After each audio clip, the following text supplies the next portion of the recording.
Good morning. This is Mission Control Houston. Welcome and thank you for joining us for today's edition of ISS Update this Tuesday, May 15.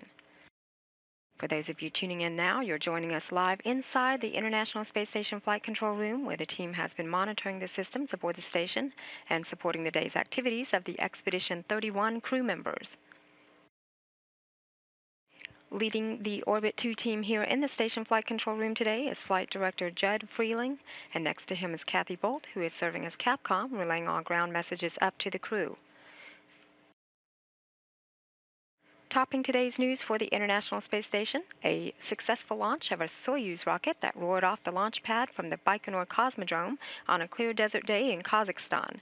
Last night at 10:01 p.m. Central Time, Soyuz TMA-04M, carrying its crew of 3 Russian cosmonauts Gennady Padalka and Sergei Revin, and also U.S. NASA astronaut Joe Akaba, lifted off on time and as scheduled from the Baikonur Cosmodrome in Kazakhstan. The 3 Soyuz crew members, having made it safely to orbit, are now on their way to the International Space Station after a 2-day voyage to the orbiting complex. The trio is scheduled to dock to the Poisk module of the International Space Station tomorrow night at 11:39 p.m. Central Time. Viewers can watch the live coverage of the docking tomorrow night here on NASA television, beginning at 11 p.m. Central Time at midnight Eastern Time. Once docked, Padalka, Revin, and Akaba will join their crewmates aboard the orbiting complex. Station Commander Cosmonaut Oleg Kononenko and Flight Engineers European Space Agency astronaut Andrei Kuipers and NASA astronaut Don Pettit, who will be well in the middle of their 21st week in space. Commander Kononenko, Kuipers, and Pettit launched to the orbiting complex aboard their Soyuz spacecraft as the Expedition 30 crew in December of last year. They docked to the Rossviet module of the space station 2 days after their launch on December 23rd. Today, the trio will complete their 147th consecutive day, almost 5 months in space. Now, with another Soyuz bound for the International Space Station, crew members aboard the orbiting complex remain busy to support ongoing research into the effects of microgravity on the human body, biology, physics, and materials, as well as perform regular maintenance and upkeep to the orbital home away from home. The space station with its crew aboard is now flying at an altitude of about 247 statute miles. The orbiting facility is making a northeastern track, having just come across just the south coast of Australia, between Australia and New Zealand. It is Soyuz, now on its 2-day chase to catch up to the space station, is making a northeastern track across the North Pacific Ocean and is heading for a pass across the United States. The expedition crew began their morning with the first of 2 daily planning conferences a couple of hours after wake up at 1 a.m. Central Time. These planning conferences are held with ground controllers at mission control centers around the world to review the day's activities and plan for the next set of tasks.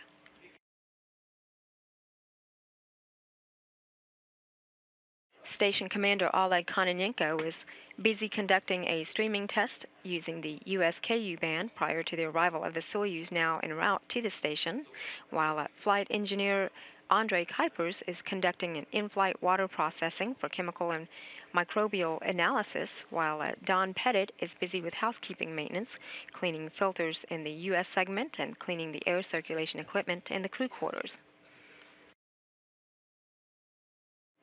Earlier this morning, Commander Kononenko worked with a couple of Russian experiments. He terminated the Sonocard study and downloaded data from it to a laptop. Sonocard aims to improve the system that monitors crew health in real time. He also spent some time with the typology study that looks at the characteristics of crew members' activity, assess actual mental state during long-term spaceflight.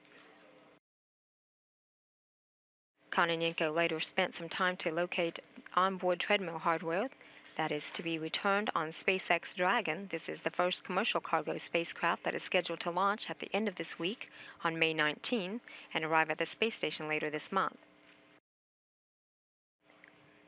Flight engineer Andrei Kuipers logged his dietary intake for the day as part of an ongoing energy study that evaluates energy balance of a long-duration spaceflight crew member.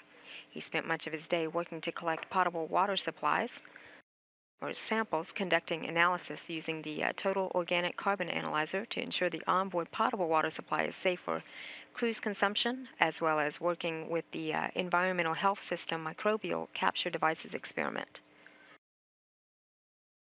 Kuipers also participated in a regular private medical conference and worked to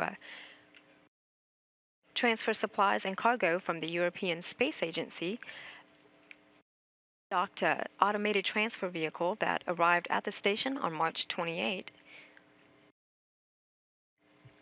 Flight engineer Don Pettit spent this morning working with the onboard medical ultrasound equipment to perform self scans of his legs.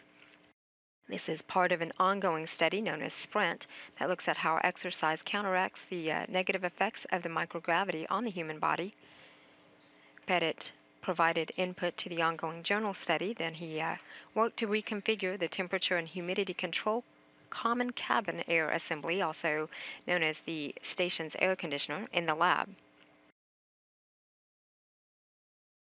Again, you're getting a live view inside the International Space Station where the Orbit 2 team continues to monitor the systems and the activities aboard the International Space Station. At the day's end, each crew member will have exercise to maintain his physical fitness and help mitigate the negative effects of microgravity on their bodies. The Expedition 31 crew members will do some evening prep work after or before their evening meal and pre-sleep period. They will also participate in their final daily planning conference with ground controllers around the world to plan for the arrival of the Soyuz that is now carrying 3 new crew members up to the International Space Station. The crew aboard ISS is scheduled to go to bed at 4:30 p.m. Central Time. This is Mission Control Houston.